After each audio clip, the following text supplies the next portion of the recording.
In the continuation of chapter number 10 wave optics, आज हम बात कर रहे हैं फ्रिंज विड्थ इन इंटरफेरेंस पैटर्न, यानी हम डबल स्लिट एक्सपेरिमेंट ले रहे हैं। तो यहाँ मैंने एक डायग्राम बना कर रखा है।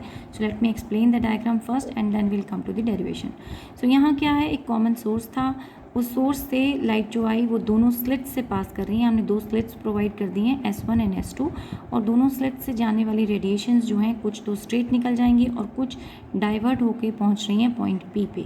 तो यहाँ हमें पॉइंट P पे जो लाइट रेडिएशन पहुंच रही है उसका पाथ हमने दिखाया। S2P हो गया सेकेंड स्लिट से पहुंचने वाला पाथ, और S1P हो गया फर्स्ट स्लिट से पहुंचने वाला पाथ। अब ये जो पॉइंट है जहाँ पर हमें ब्राइट मिल रहा है, फर्स्ट तो सेंट्रल ब्राइट होगा ही, उसके बाद हमें नेक्स्ट कंडीशन मिल रही है, और वो कहाँ पर मिल रही है, वाई डिस्टेंस पर। ये कितने पाथ डिफरेंस पे मिल रही है, ये हमें मिल रही है वाई डिस्टेंस पे। ऐसे ही कोई पॉइंट P इधर भी होना चाहिए जहाँ पर आपको या तो मैक्सिमा या मिनिमा मिले। वो हम दोनों कंडीशंस निकालेंगे कि अगर आपको ब्राइट फ्रिंज मिलता है पोजीशन P पे तो उसकी क्या कंडीशन होनी चाहिए, और डार्क बैंड मिलता है तो उसकी क्या कंडीशन होनी चाहिए। But just we are considering कि पॉइंट P वो पॉइंट है जहाँ पर जो ओरिजिन से वाई डिस्टेंस दूरी पर है और जहाँ पर दोनों स्लिट से आने वाली रेज पहुँच रही हैं, मीट कर रही हैं, और यहाँ पर आपको आइदर ब्राइट और डार्क बैंड मिलेगा। तो सबसे पहले बात कर लेते हैं कि पाथ डिफरेंस कितना हुआ। जब स्लिट S1 से लाइट रेडिएशन निकली और S2 से निकली, तो इन दोनों में से S2 ने ज़्यादा डिस्टेंस कवर किया और S1 ने कम। तो जो पल्स जो रेज वहाँ पर पहुँची होंगी उनके अंदर कोई पाथ डिफरेंस होगा, and we define that path difference as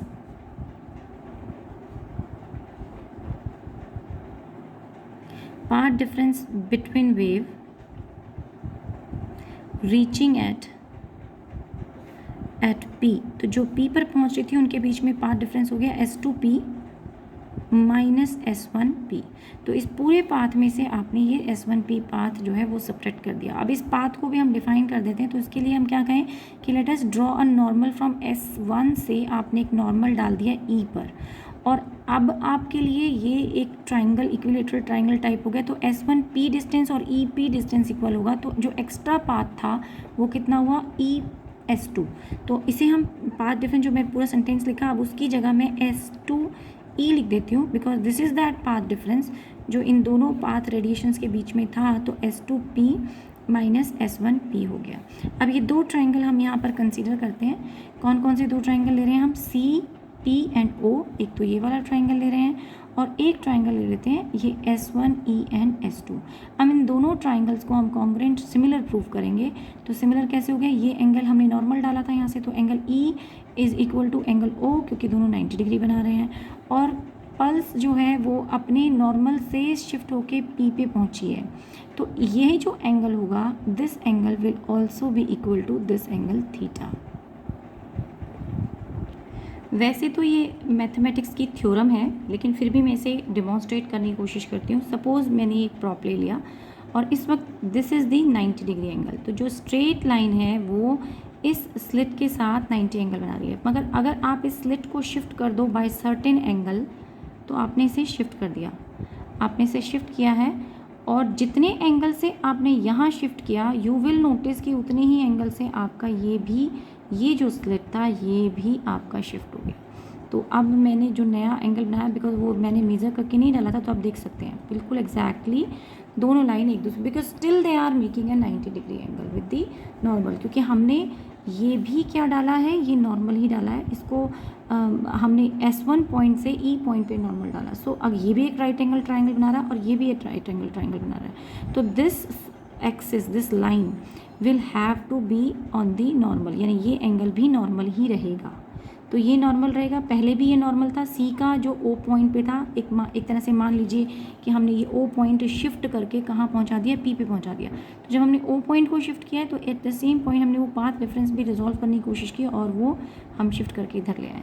तो that is why this angle, वैसे थ्योरम होती है मैथमेटिकली तो हम उसे वहाँ से भी प्रूव कर सकते हैं, बट मैंने आपको सीधा डिमॉन्स्ट्रेट करके दिखा दिया है। तो चलिए, अब आपके पास एक पाथ डिफरेंस आ गया था। अगर ऐसा है तो ये दो ट्राइंगल सिमिलर हो, दो एंगल्स इक्वल हो गए, तो ये थीटा ये इस थीटा के इक्वल है, ये 90 के इक्वल है। तो हम कह सकते हैं in triangle S1E and S2, and other triangle हम ले लेते हैं COP।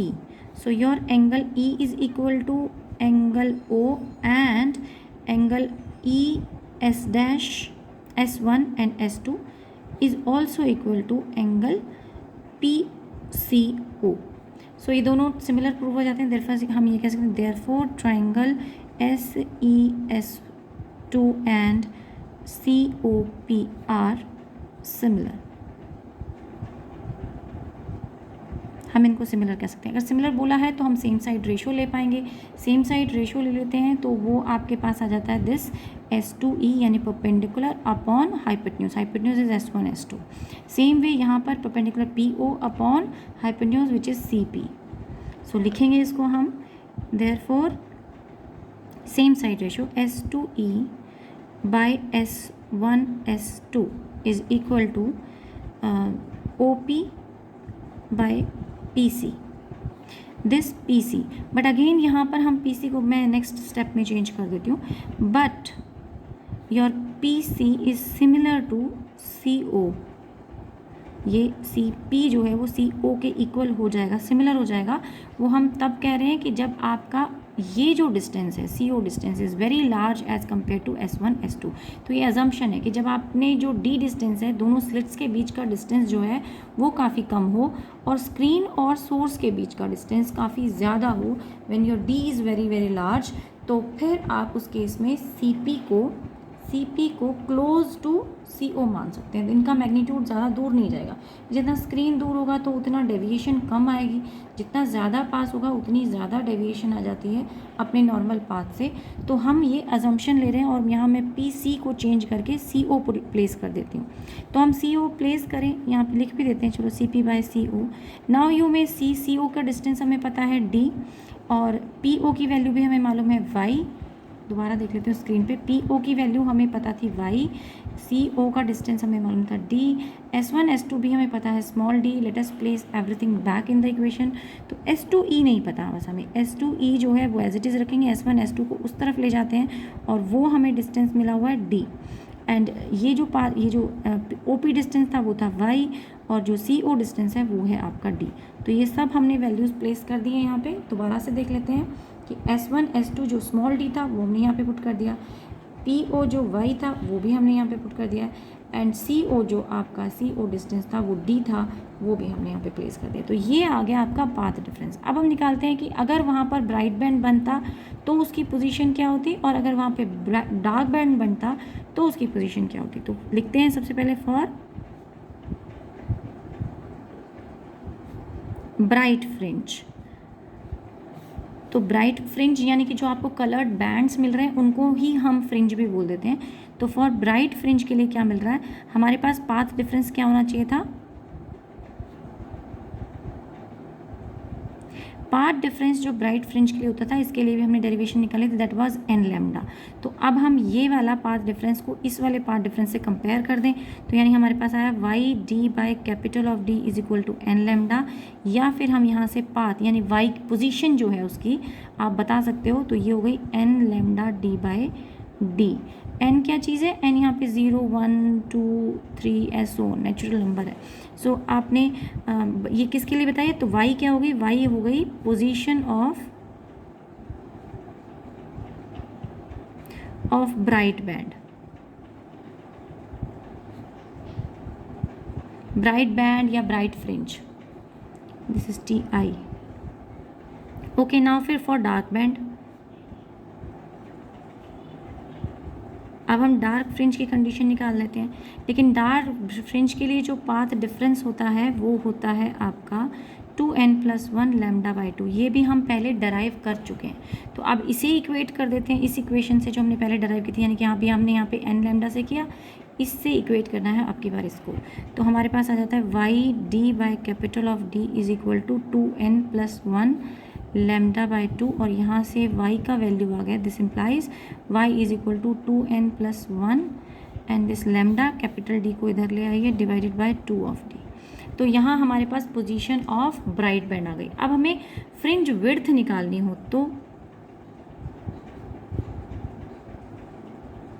तो फ्रिंज विड्थ अगर हमें चाहिए, फ्रिंज विड्थ का मतलब होता है कि आप देखना चाहते हैं कि दो कंसेक्यूटिव जो मैक्सिमा है उनके बीच का डिफरेंस क्या है, या कंसेक्यूटिव मिनिमा है तो उनके बीच का डिफरेंस क्या है। जैसे कि मान लो मेरा पहला मिनिमा हुआ nth पे, तो क्योंकि ब्राइट बैंड की ले रहे हैं तो हाँ, पहला मैक्सिमा हम ले लेते हैं ब्राइट बैंड जो ले लिया हमने nth पे ले लिया, दैट इज़ हो गया n d lambda by D. और उससे जो नेक्स्ट मैक्सिमा मिला वो आपको मिल गया n+1 d बाई डी। तो यानी इन दोनों का डिफरेंस आपको फ्रिंज विड्थ डिफाइन करेगा, जिसको हम बोलते हैं बीटा, उसे हम बीटा से रिप्रेजेंट कर देते हैं। तो अब इनका डिफरेंस निकाल लेते हैं, which will be equal to n+1 minus y of nth। और आप यहाँ पे अब वैल्यू पुट कर दीजिए क्योंकि दोनों के फॉर्मूले हमारे पास हैं। तो n+1 of d lambda by D minus में n of d lambda by D, और सॉल्व करेंगे तो you will get d lambda by D. So यानी हमारी फ्रिंज विड्थ का फॉर्मूला आ गया d lambda by small of d। यानी हम यहाँ कंक्लूड कर सकते हैं कि फ्रिंज विड्थ किस किस पर डिपेंड करती है, वेवलेंथ पर डिपेंड करती है, distance between source and screen पर डिपेंड करती है, और डिस्टेंस बिटवीन दी स्लिट्स पर डिपेंड करती है। Now let us talk about the dependence on the refractive index. क्या फ्रिंज विड्थ आपका रिफ्रैक्टिव इंडेक्स पर डिपेंड करता है? यस करता है, क्योंकि हमारा वेवलेंथ रिफ्रैक्टिव इंडेक्स पे डिपेंड करता है, and wavelength is inversely related to mu.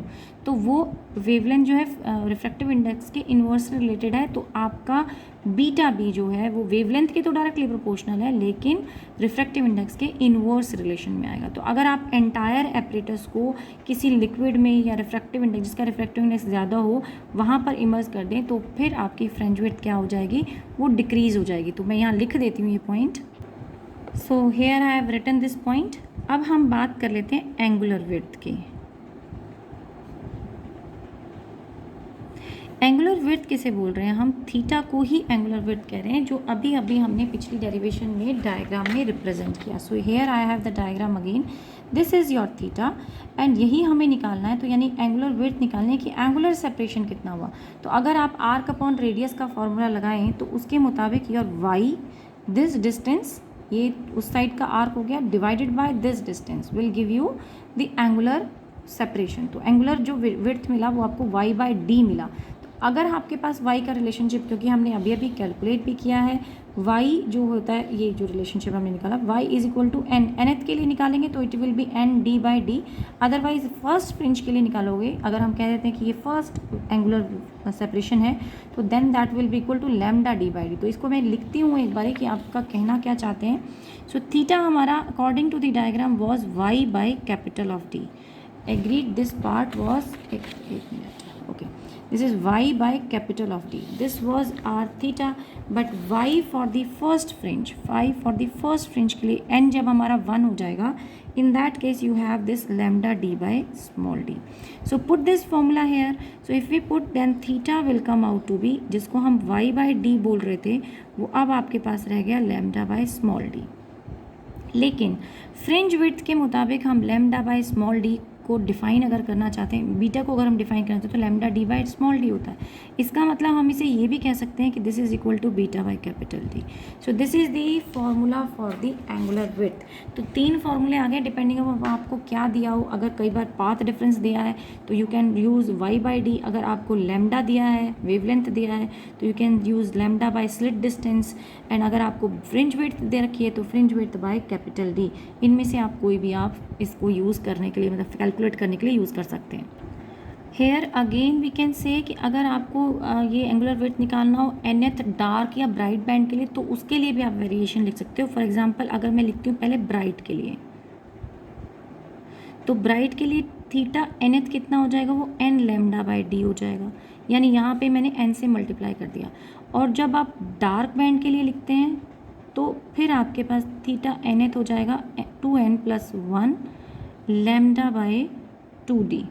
तो ये रिलेशनशिप हमने वहीं से निकाला है जहाँ से हम पहले डार्क और ब्राइट बैंड के लिए पाथ डिफरेंस निकाल रहे थे। देखिए ये हमने पाथ y निकाला था फॉर डार्क बैंड के लिए, और सेम ऐसे ही हमने ब्राइट बैंड के लिए n lambda D by D लिखा था। तो अगर आपसे डार्क बैंड के लिए पूछा तो ये पुट करेंगे, लेकिन d कैंसिल हो जाएगा तो n लैम्डा बाई डी बचेगा। सो यही हमारे पास बचा n लैम्डा बाई डी, और वहीं से आपके पास 2n लैम्डा बाई 2d आ जाता है ये रिलेशनशिप। तो हमें क्लियरली पता चल गया कि theta will be proportional to lambda, wavelength के प्रोपोर्शनल है, और inversely proportional to the slit distance है। तो अगर आप एंटायर एपरेटस को वाटर में इमर्ज कर देते हो तो जैसे यहाँ इम्पैक्ट पड़ा फ्रिंज विड्थ पे, ऐसे ही एंगुलर विड्थ पे भी फ़र्क पड़ेगा। तो एंगुलर विड्थ भी क्या होगा, डिक्रीज़ कर जाएगी। तो when you emerge the entire setup in water, तो एंगुलर विड्थ भी डिक्रीज़ करती है, फ्रिंज विड्थ भी डिक्रीज़ करती है, क्योंकि दोनों ही प्रोपोर्शनल, ये थीटा किसके प्रोपोर्शनल है, बीटा के। तो जो इम्पैक्ट बीटा पे आएगा वही आपका थीटा पे भी आएगा। सो आगे देखते हैं। Okay, I am ending up here only, और नेक्स्ट क्लास में हम इसके कुछ न्यूमेरिकल्स देख लेंगे। तो आज की क्लास के लिए इतना ही। Thank you.